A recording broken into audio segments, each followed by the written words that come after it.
Avant de commencer cette vidéo, je tiens à dire à toutes les personnes abonnées ou non abonnées que si vous êtes sensible à tout ce qui concerne des histoires de crimes, vous pouvez aller regarder les vidéos qui ont été faites précédemment sur la chaîne parce que cette vidéo-là va traiter d'une histoire assez sordide. Ça sera peut-être un petit peu compliqué pour vous. Et toutes les personnes qui ont envie de quand même regarder cette vidéo-là, on se retrouve juste après. Bonjour tout le monde, j'espère que vous allez bien. Moi ça va très bien. Aujourd'hui je viens pour une histoire un petit peu différente de celle que j'ai l'habitude de faire. J'ai tenu à parler de cette histoire là parce qu'elle m'a touchée dans un sens où elle aurait pu m'arriver à moi. C'était exactement dans la même période que j'étais en train moi aussi de faire mes recherches d'appartement. Si tu n'es pas abonné à ma chaîne, je t'invite à le faire. Avant de commencer cette vidéo, je tiens à remercier mon amie et avocate Mélanie Hutin qui m'a aidée pour toutes les recherches concernant cette affaire. On va remonter à 2018, plus précisément le 7 septembre. Aujourd'hui, c'est l'anniversaire de Sophie. Sophie, c'est une petite jeune fille d'origine vietnamienne. Elle a prévu de se retrouver avec sa famille et ses amis pour un dîner. Mais avant ça, elle doit visiter un appartement. Pour cette rentrée, elle sera en deuxième année de sciences économiques et de gestion à l'université de Strasbourg. Et pour pouvoir se rapprocher de sa faculté, elle va chercher à déménager sur Strasbourg. Ce jour de son anniversaire là, donc, Sophie a prévu d'aller visiter un appartement pour lequel elle a vu l'annonce sur le site Le Bon Coin. Elle est tombée sur une annonce qui rentrait dans ses cordes au niveau du loyer, au niveau des commodités. Donc, elle a programmé une visite avec le propriétaire de l'appartement. Et donc, à la sortie de son travail, parce qu'elle travaillait comme réceptionniste dans un hôtel, le matin à 7h, elle a fini son boulot. Elle s'est dit, on va programmer directement la visite, comme ça, j'ai le reste de ma journée pour pouvoir en profiter avec ma famille. À partir de ce moment-là, Sophie va indiquer à travers Snapchat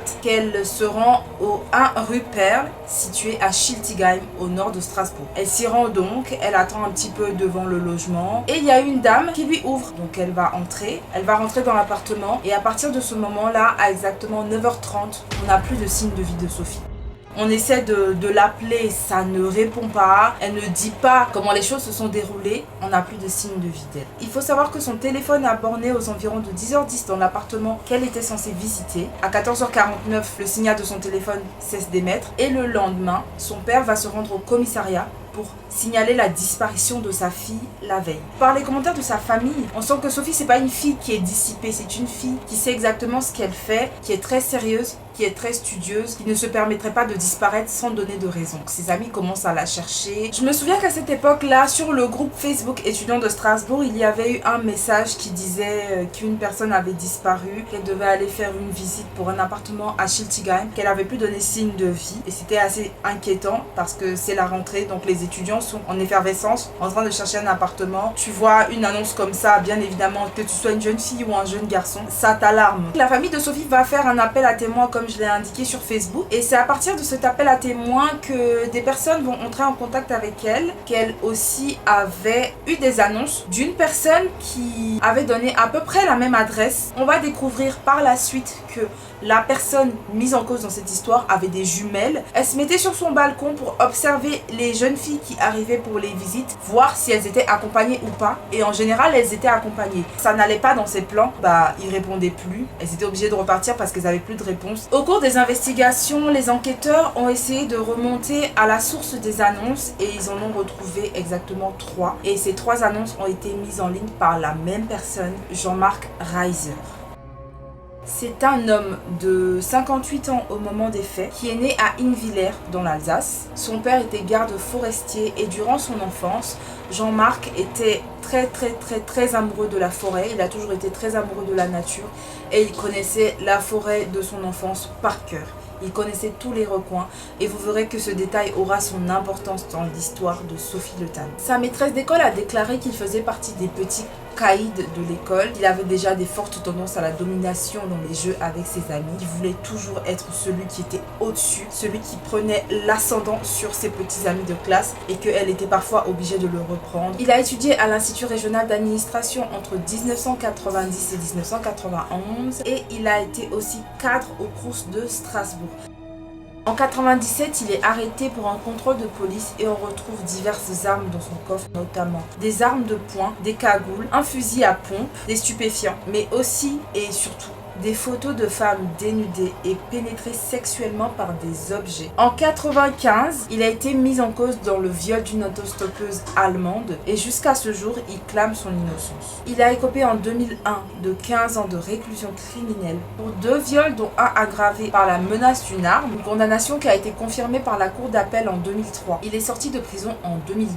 Une semaine après la disparition de Sophie, soit le 15 janvier 2018, il a été interpellé par la police et son appartement à Schitigheim a été perquisitionné. Dans son appartement, on a retrouvé des traces de sang de Sophie. On a retrouvé l'ADN de Sophie Le Tan dans sa salle de bain, sur sa veste, sur son t-shirt et, attention, c'est quand même assez grave, on a retrouvé de l'ADN de Sophie sur une scie qu'il avait dans sa cave. Est-ce que vous vous rendez compte de la gravité des faits?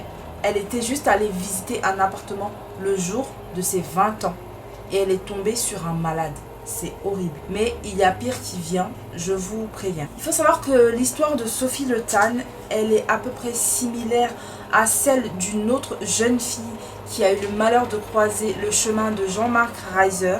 Elle s'appelait Françoise Aumann. Françoise Aumann a disparu le 8 septembre 1987. Vous vous rendez compte, Sophie a disparu le 7 septembre 2018. Françoise a disparu le 8 septembre 1987. À cette époque-là, Jean-Marc Reiser habitait le quartier de Haute-Pierre, qui a été mon quartier. J'ai vécu pendant 5 ans là-bas à Strasbourg. Imaginez-vous comment je me suis sentie quand j'ai appris cette histoire. Bref. Françoise, c'était une petite jeune fille qui vendait des aspirateurs. Voilà. Qui faisait du porte-à-porte pour pouvoir vendre ses produits. Et la dernière personne chez qui Françoise a toqué ce jour-là est Jean-Marc Reiser. Elle est entrée et on n'a plus eu de nouvelles de Françoise jusqu'à ce jour. Son corps n'a jamais été retrouvé. Donc Françoise, jusqu'à ce jour, est portée disparue.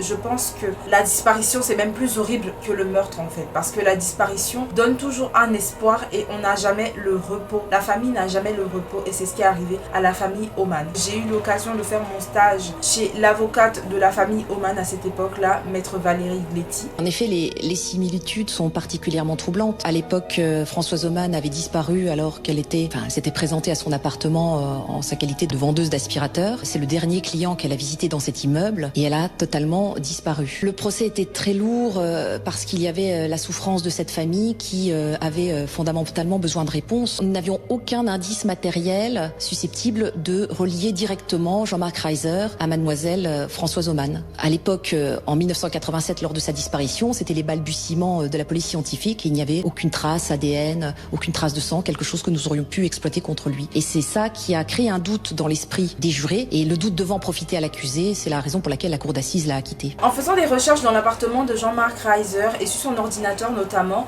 on a aussi retrouvé un historique où il likait surtout des photos de jeunes filles asiatiques et où il faisait des recherches sur des pays où l'extradition n'est pas possible en France. En gros, l'extradition, c'est un principe juridique par lequel un État va demander à un autre État de lui livrer l'auteur d'une infraction. Par exemple, si Jean-Marc Reiser s'était enfui en Italie, la France allait demander à l'Italie de lui livrer, entre griffes, Jean-Marc Reiser. On a retrouvé en fait des recherches où il essayait de voir des pays où c'était pas possible l'extradition vers la France. Selon moi, il essayait déjà de voir des portes de sortie pour pouvoir s'enfuir au cas où il serait recherché dans l'affaire de Sophie Le Tan. Et donc, le 5 octobre 2018, devant le juge d'instruction, il a nié les faits. Il a dit qu'il n'a jamais rencontré Sophie. Puis ensuite, il a changé sa version des faits en disant qu'effectivement, il a rencontré Sophie. Effectivement, elle est rentrée dans son appartement. Elle était blessée, elle a eu une coupure quelque part et donc il l'a aidé à appliquer les premiers soins. Il l'a accompagnée dans sa salle de bain afin qu'elle puisse se nettoyer. C'est pour ça qu'on a retrouvé du sang de Sophie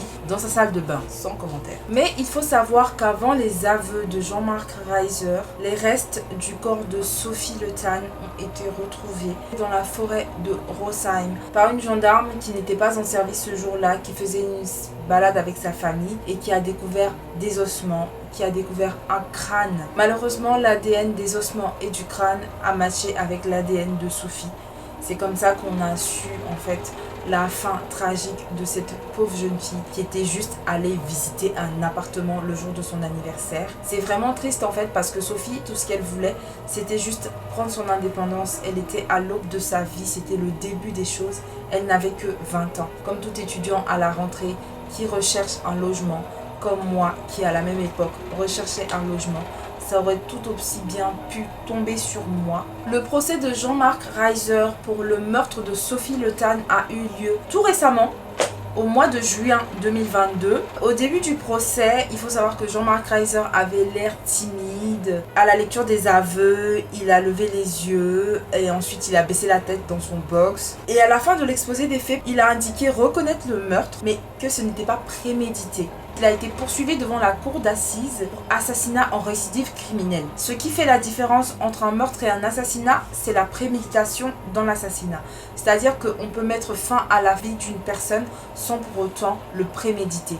Dans ce cas-là, on peut parler d'un homicide involontaire par exemple. Dès lors qu'il y a préméditation, on passe à un assassinat. À la barre, il y a eu des témoignages de compagnes de Jean-Marc Reiser. Et quelque chose qui a été très frappant, qui a été très marquant dans cette histoire, c'est que pratiquement toutes les compagnes de Jean-Marc Reiser qui sont venues témoigner à la barre ont dit que c'était un homme violent, que c'était un homme qui avait attenté à leur vie, qu'elles ont dû s'enfuir pratiquement pour pouvoir survivre. Qu'on a une personne qui a clairement un problème de gestion de la colère, qui ne supporte pas les refus. Il indique que s'il avait prémédité son geste, comme ça a été dit par l'accusation, il n'aurait pas donné rendez-vous à Sophie à son domicile. Ça aurait été trop facile de le retrouver, que ce n'était clairement pas prémédité, que c'était un acte de folie.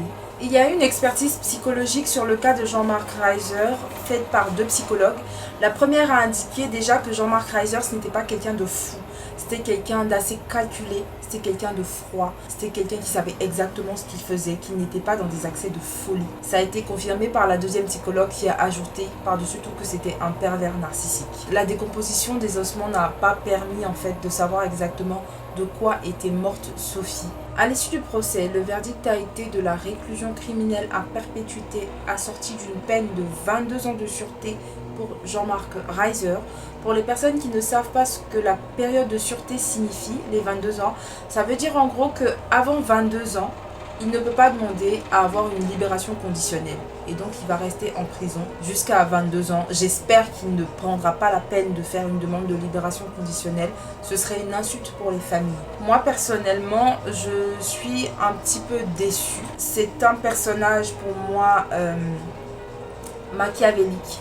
C'est un personnage qui ne mérite pas d'avoir la chance de devoir sortir de prison. J'ai aussi énormément de peine pour la famille de Françoise qui est restée, on va dire, en suspens, malheureusement, ou alors heureusement, je pense. Les ossements de Sophie ont été retrouvés. Cette histoire-là, je tenais à la raconter parce que ça m'a profondément touchée, dans le sens où c'était exactement à la même période que je cherchais mon logement à Strasbourg. Moi, je ne connaissais personne à Strasbourg, donc je faisais tout toute seule. Sophie, encore, elle avait sa famille qui vivait pas loin. Moi, j'ai pas de famille à proximité de Strasbourg, donc ça aurait été vraiment horrible. Je n'essaie pas de prendre la place de Sophie dans cette histoire parce que je pense que personne ne peut se mettre à sa place. C'est vraiment une vidéo pour sensibiliser, que ce soit étudiante, étudiant ou même n'importe qui cherche un appartement, qui essaie de se débrouiller pour avoir son indépendance. Je voulais surtout vous dire de ne pas abandonner ça, de toujours croire en vous. Vous méritez d'avoir cette chance-là et surtout tout le monde n'est pas comme Jean-Marc Reiser. Toutes les personnes que nous voyons dans la rue ne sont pas des Jean-Marc Reiser. Il ne faut pas perdre la foi en l'humanité. Il ne faut pas arrêter de vivre. Je pense que c'était surtout ça que la famille de Sophie retenait d'elle en fait. C'était une bonne personne et sa mémoire mérite d'être honorée. Je demanderai aussi à ce qu'on honore la mémoire de Françoise. J'envoie toutes mes prières à sa famille. Je prie vraiment pour qu'on la retrouve, pour qu'elle puisse avoir la paix de son âme et que sa famille puisse retrouver aussi le repos en fait, la quiétude. C'est tout ce qu'on demande. Nous arrivons à la fin de la vidéo, j'espère qu'elle vous aura plu. Si mon travail vous a plu, je vous invite à lâcher un pouce bleu. On se retrouve la semaine prochaine pour une autre vidéo. Bye!